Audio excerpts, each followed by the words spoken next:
Olá pessoal, tudo bem com vocês? Estamos iniciando hoje a semana 2 da disciplina História e Patrimônio Cultural dentro do curso de Agente Cultural que vocês estão fazendo.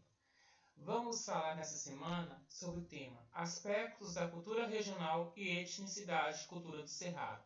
O texto de referência é o verbete etnia, que está no Dicionário de Políticas de Norberto Bobbio, nas páginas 459 e 460. Esse texto já está na biblioteca de vocês e também no roteiro da semana 2 tem um link que já baixa direto esse texto.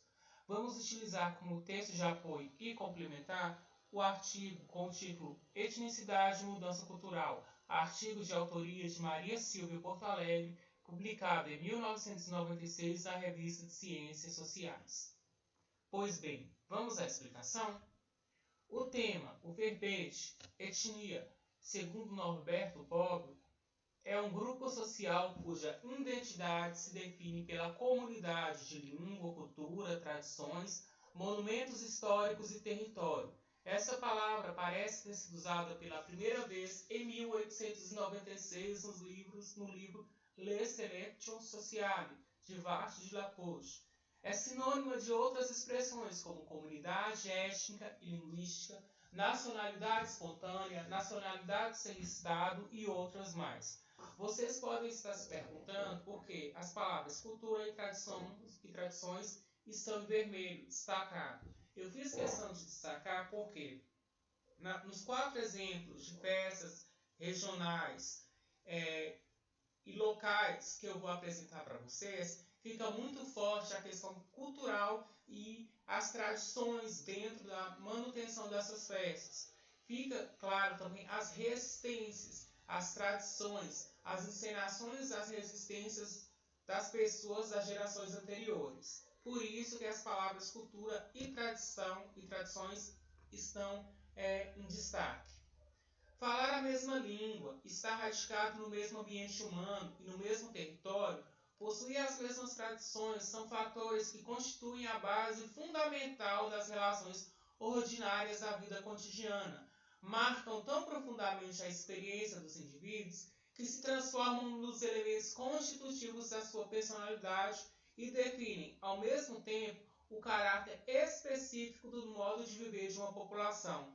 Por outro lado, as relações sociais que derivam do fato de pertencer à mesma etnia criam interesses coletivos e vínculos de solidariedade caracteristicamente comunitários. Quando eu pego a definição que está nesse segundo slide, eu posso fazer um complemento, um link com o filme que vocês assistiram na semana 1 para responder o fórum de discussão, que é o filme Narradores de Javé. Se a gente pegar essa definição, a gente pode falar que no filme Narradores de Javé, naquela comunidade, existia uma etnicidade, porque eles falavam a mesma língua, eles estavam no mesmo ambiente humano e no mesmo território. E possuíam as mesmas tradições, que eles queriam que perpetuassem, que fosse mantida para as próximas gerações, nem que fosse através de um livro. Às vezes, quando se fala em etnia e etnicidade, as pessoas confundem com raça. Essa questão de raça biológica. Só que não tem nada a ver. Etnia e etnicidade não tem nenhuma ligação com raça. O conceito de etnicidade tem um significado puramente social. É social e cultural. Etnicidade é uma construção humana. Através da língua, das tradições, dos monumentos, tudo que o homem constrói social e culturalmente vai fortalecendo, criando o conceito de etnicidade e fortalecendo mais ainda. O conceito está mais ligado à cultura do que um conceito de raça. Pessoas com hábitos culturais diferentes consideram-se culturalmente distintas de outro grupo cultural da mesma sociedade.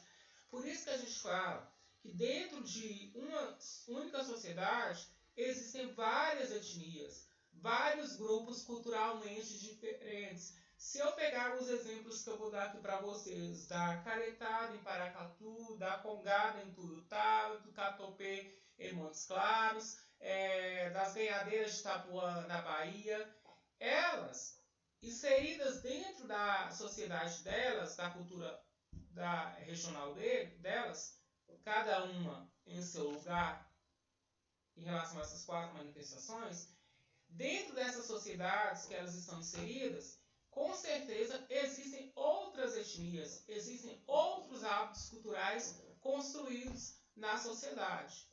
Por isso que não tem nada a ver com raça, tem a ver com a construção social e cultural de cada sociedade. E nunca se esquecer que dentro de uma mesma sociedade pode ter várias etnias. Pois bem, após falar sobre o conceito de etnia e etnicidade, é importante mostrar para vocês alguns exemplos de festas regionais onde fica forte esse sentimento de pertencimento e tradição. Vou passar o slide aqui agora para apresentar para vocês essas manifestações culturais. A manifestação cultural caretada, a manifestação cultural catopê, a manifestação cultural congada e a manifestação cultural ganhadeira de Itapuã, desculpe. Essas 3 aqui, caretada, catopê e congada, são em Minas Gerais. Essa aqui, ganhadeira de Itapuã, é na Bahia. Vou falar de cada uma separadamente. Vamos lá na caretada? A caretada é uma dança típica regional de Paracatu. A caretada é conhecida também como caretagem. É uma dança de origem africana que ela é mantida viva através dos remanescentes de quilombolas da região. Em Paracatu nós temos 2 comunidades mais fortes, que são a de São Domingos e São Sebastião. Essa festa é realizada todo dia, de 23 para 24 de junho, antecedendo a novena de São Sebastião, de São João Batista. Nessa dança, as mulheres não participam. As mulheres não participam da dança, ok? Só dançam homens vestidos com esses trajes de fitas coloridas e com essas máscaras. Por isso que a caretada é por causa dessas máscaras que imitam caretas, né? Máscaras aterrorizantes. Antigamente, essas máscaras eram feitas manualmente. Hoje em dia, eles compram nessas lojas de produtos de R$ 1,99, essas máscaras mais simples, feitas de plástico. Mas tem alguns elementos que dançam a caretada que ainda usam dessas máscaras artesanais. Como eu falei, as mulheres não participam da dança. Enquanto os homens dançam vestidos com essas roupas, as mulheres ficam em casa fazendo a comida, os quitutes, porque a caretada ela se apresenta na igreja principal da cidade e logo após eles vão de casa em casa. Tem as casas definidas para eles irem. E a cada casa que eles vão, cantam e dançam, eles recebem uma alimentação. Eles cantam a noite inteira. Geralmente começa assim por 7, 8 horas na igreja principal. Tem a missa e todo aquele ritual de cantoria deles. Após isso tem uma barraquinha e na sequência eles vão de casa em casa pelas regiões. Vão passando pelas fazendas e cantam, por exemplo, de 7 da noite de um dia até as 7 da noite do outro dia, que sempre é da noite do dia 23 para o dia 24. Por isso que tem que alguém ficar nas casas fazendo comida. Tem pessoas que consideram isso uma dança machista, porque as mulheres não participam e as mulheres ficam só fazendo comida. Aí é uma questão que fica em aberto. É uma dança, sobretudo, dançada por pessoas negras. São compostos de 40 pessoas, 20 damas, que são os homens travestidos de mulheres, né, porque as mulheres não participam homens travestidos de mulheres, e 20 homens vestidos de homens, obviamente. A indumentária, a roupa é toda em fitas coloridas, e no final dessas fitas coloridas tem guizos de bronze. Essas máscaras segundo conta, né, a tradição, era uma forma dos escravos não serem reconhecidos pelos seus senhores na época que a caretada começou. Era uma forma de burlar a perseguição que os senhores de escravos poderiam fazer contra seus escravos nessa época do início da caretada. A caretada ela foi se mantendo e se mantém viva ao longo do tempo, chegou até nós hoje em dia. É uma dança rica em detalhes. Nisso a gente pode entender a resistência, né? Resistência dos negros em manter viva a sua tradição, a sua cultura, que começou lá na época dos escravos, e persistência também, porque no mundo que não se valoriza tanto as culturas locais, manter viva essa tradição não tem sido fácil. Ok? Não podemos esquecer que é uma dança maravilhosa que sempre acontece da noite do dia 23 para o dia 24. Tem outra vertente que diz que essa dança aconteceu porque a mãe de São João Batista, quando ele era criança, ele falou com ela que iria colocar fogo, quando crescesse, ia sair colocando fogo pelo mundo. E ela, com medo de que isso acontecesse, ela contratou os caretas, um grupo de pessoas vestidas com máscaras de caretas, para assustar o São João Batista e ele ficar com medo e quando crescesse não colocasse em prática essa promessa dele. Isso que é uma foto das casas, do amparejo das casas dos quilombos, aqui é São Domingos, e essa aqui é uma foto da pracinha do quilombo de São Domingos. Tem pessoas também que enxergam, eu particularmente enxergo isso pela minha religião, um sincretismo religioso também, porque o São João Batista ele é sincretizado com o orixá Xangô, o orixá da justiça. E naquela época, como muitos escravos vieram da África, era uma forma também deles sincretizarem o orixá com o santo católico e não serem perseguidos, porque era uma forma deles burlarem a religião católica e adorarem seu orixá sem ser perseguidos. Tem pessoas que ainda enxergam nisso aí também um sincretismo religioso. Ok? Por bem, a festa de Congado em Ituiutaba. Esta é uma festa, uma foto, primeiramente, da festa de Congado em Ituiutaba, uma foto mais atual. Dizem que a Congada começou nas fazendas da região, da região ali de Ituiutaba. E que chegou a um certo ponto que a festa da Congada estava crescendo tanto que foram conversar com o pároco, o padre da cidade, para que ele permitisse que essa festa fosse para a cidade. E o pároco ele se recusou porque os praticantes da Congada, os conganeiros, não eram praticantes da religião católica, e sim praticantes de uma religião de origem africana, ou religiões, como eles consideravam na época, de origem africana. Mas nós podemos também aqui entender isso como uma resistência. A Congada é uma resistência também da cultura negra. Durante a Congada e o Catopê, a caretada, se encena, se revive os antepassados através dos gestos, das indumentárias, dos rituais, das coreografias. Por isso que a gente tem que aprender, cada um em sua região, a aprender a valorizar a cultura local e começar a buscar, dentro das encenações dessas festas locais, algum simbolismo, algum significado que foi trazido para a gente, para a sociedade atual.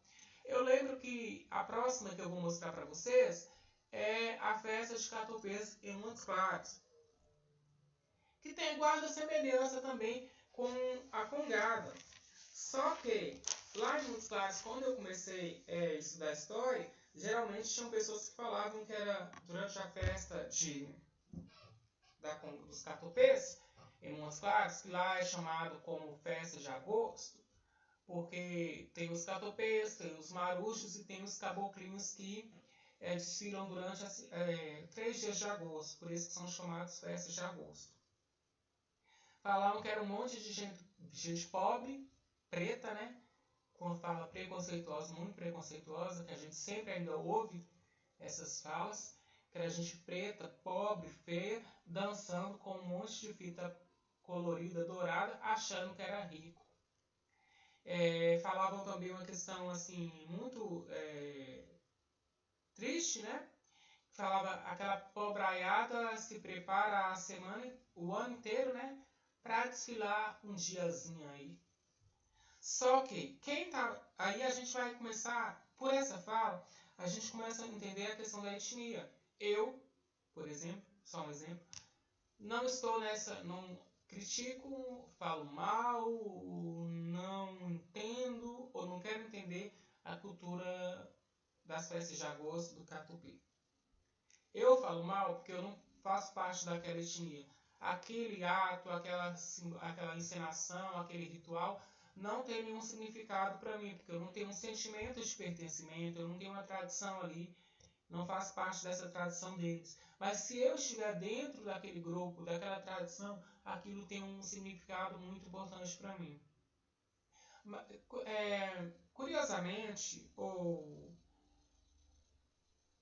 semelhantemente com as outras festas, essa é uma festa também de tradição afro, negra. Ela acontece próximo ao dia de Nossa Senhora do Rosário. Se eu não me engano, agora está me fugindo da memória, que a Nossa Senhora do Rosário é a última festividade do mês de agosto.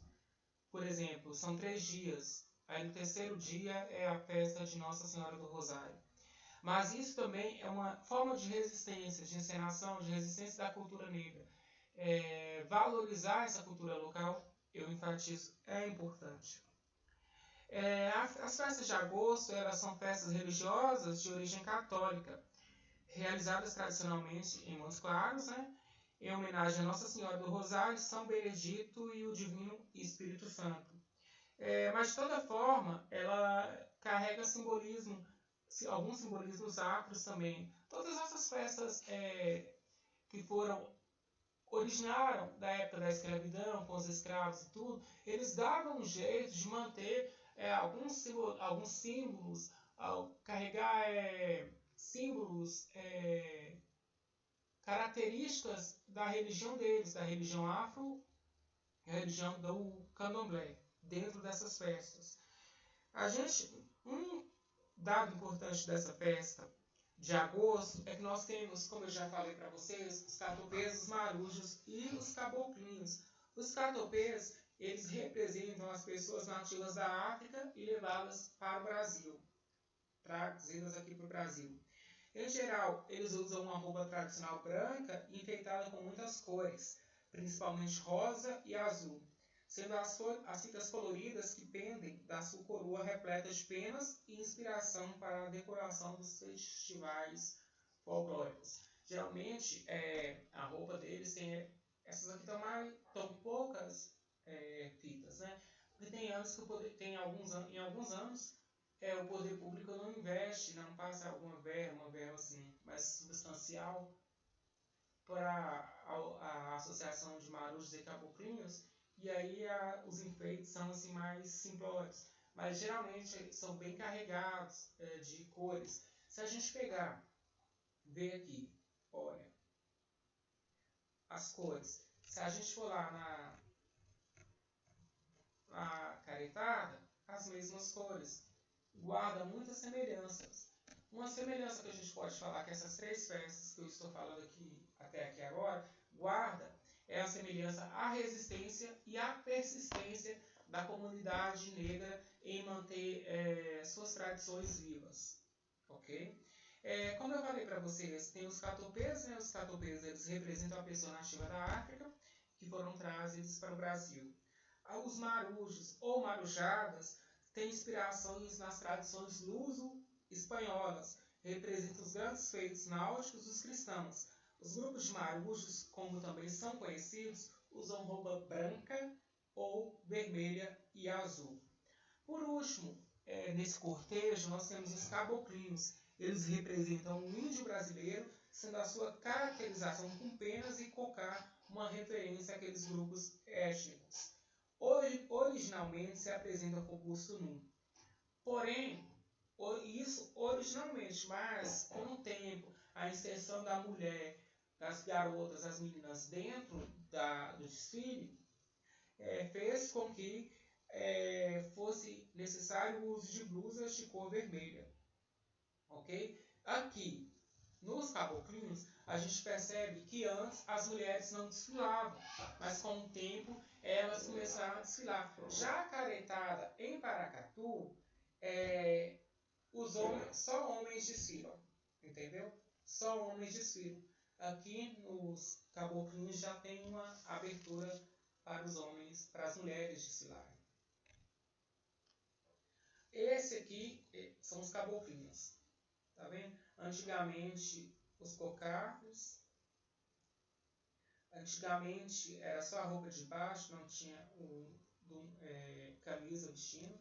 Mas com a exceção das mulheres, como eu falei, né? Foi necessário o uso de camisas vermelhas. E são assim, eles vão desfilando pelas principais ruas da cidade, as ruas são interestadas lá em Montes Claros, e pessoas vão cantando. Isso dura 3 dias no mês de agosto. Ganhadeiras de Itapuã. Essas ganhadeiras de Itapuã, elas têm um contexto histórico de resistência e persistência. A gente já viu, pelo menos eu vi, e garanto que vocês também já viram, em livros de história, essa cena de mulheres com bacias na cabeça, vendendo alimentos, frutas, verduras, quebra-queixo, doces. Eu falo assim, a gente já viu em livros de história, eu vi e vocês com certeza já viram. Mas também, para dizer que eu sou velho, eu já vi isso também na minha infância. Tinha mulheres de idade que vendiam produtos de porta em porta com a bacia na cabeça, vendendo frutas, verduras e tal. E guloseimas. Mas isso aqui, se a gente olhar, é um quadro de Jean Baptiste Debré, de 1826. Ele é chamado de Ganhadeiras e Tocador de Berimbau na aquarela. Vamos apagar o tocador de berimbau. Nós queremos aqui, desculpe senhor tocador de berimbau, mas vamos apagar o senhor. Nós não estamos vendo aqui o tocador de berimbau. Estamos vendo aqui as ganhadeiras, que são essas mulheres que eram negras. Eram mulheres negras, podiam ser escravas e libertas. Não eram só escravas ou não eram só libertas que faziam esse comércio. Eram escravas e libertas. Eram mulheres que andavam de porta em porta vendendo seus produtos. As libertas, o dinheiro era delas. As escravas, elas vendiam para o seu senhor e conforme consta, né? O senhor dava um pouquinho do dinheiro para elas e elas guardavam. Mas isso não era porque o senhor era bonzinho, não. Elas precisavam de uma autorização dos seus senhores. Um excedente, um pouquinho, o dinheiro elas guardavam. Com o tempo foi passando, se a gente olhar, isso aqui é bem antigo, 1826. Essa figura aqui é do Brasil Império. Só se a gente olhar aqui também, as vendedoras de pastel Manoé, pudim quente e sonho. Como eu falei, não eram só frutas e verduras e guloseimas, eram tudo também. Só coisa boa aqui, pastel, pudim e sonho. Se a gente olhar, olha, percebam, não é resistência? 1826, 2020. Olhe a resistência ao longo do tempo. As ganhadeiras de Itapuã são mulheres, hoje elas são, que resistiram com a sua cultura, com a sua etnia, com a sua tradição. Vocês conseguem verificar aqui nesses quadros, principalmente nessas ganhadeiras de Itapuã, eu acho que é mais fácil de visualizar a tradição passando. É muito tempo, 1826, 2020, por quase 300 anos, 400 anos de resistência. Não é só resistir, é persistência, é manter viva a tradição. Elas mantêm viva essa tradição porque elas têm um sentimento de pertencimento, um lugar comum a todas elas. Não é uma questão biológica, é uma questão de pertencimento, de construção social, de resistência e persistência que foi se mantendo ao longo do tempo. Olha, na maior felicidade. Ou agora, se vocês quiserem, a título de curiosidade, né, assistirem no YouTube, é só colocar Ganhadeiras de Itapuã. Vocês vão ver cantigas lindíssimas delas fazendo. Hoje elas também têm um grupo que apresenta em teatros. As apresentações são concorridíssimas. Tem ingressos até vendidos antecipadamente, não agora na época de pandemia, né? Mas anos anteriores.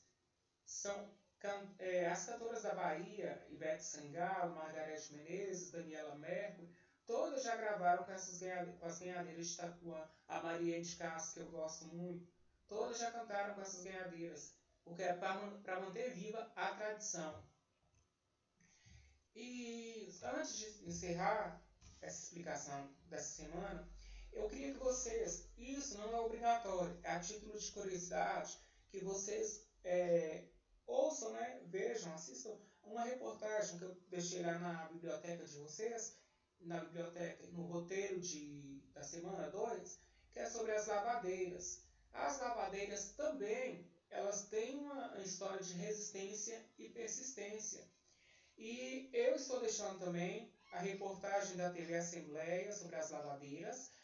E estou deixando também 2 links, e isso caso vocês queiram assistir, não é obrigatório, mas quem quer ter assim, um conhecimento mais rico, né, sobre a caretada em Paracatu, tem 2 links, que é um trabalho de conclusão de mestrado, onde eu fui colega da Kelly, que é a professora aqui, nós somos colegas com mestrado de História, e a gente é colega aqui no IFT em Paracatu, que ela fez sobre a caretada, um trabalho de conclusão de curso. Ela fez um vídeo contando a história da caretada, de resistência e persistência e manutenção dessas tradições. Agora, após vocês assistirem essa aula, caso queiram, podem dar uma leitura no artigo da Maria Silvia.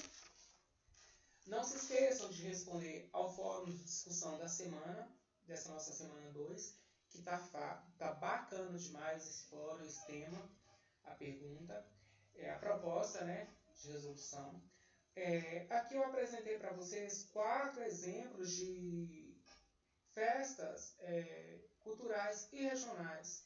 E como esse é um curso EAD, né, à distância, nós temos pessoas, eu já olhei aqui no fórum que vocês responderam, eu tenho um rapaz lá de Salvador, tem gente de Tuiutaba, Belo Horizonte, os que já responderam, né, de Uberlândia, temos um argentino, um espanhol, né, que se tornou brasileiro. Temos várias pessoas aí de várias regiões do país e nós participando desse curso.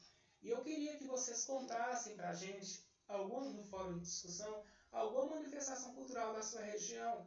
Porque tem coisas que, no diálogo, né, vocês vão se apresentando alguma manifestação cultural, a gente fica curioso, né, e vai procurar saber. Na conversa, na escrita, vocês repassando para a gente vai ficar curioso e vai ficar sabendo mais, abrindo mais o nosso leque de conhecimento, acumulando mais cultura. E não se esqueçam de responder ao questionário da semana, que está bacana dessa vez, tá? E respondam, vamos aí manter esse curso firme e forte da forma que vocês estão fazendo. Estou gostando muito da participação. Até a próxima semana. Tchau.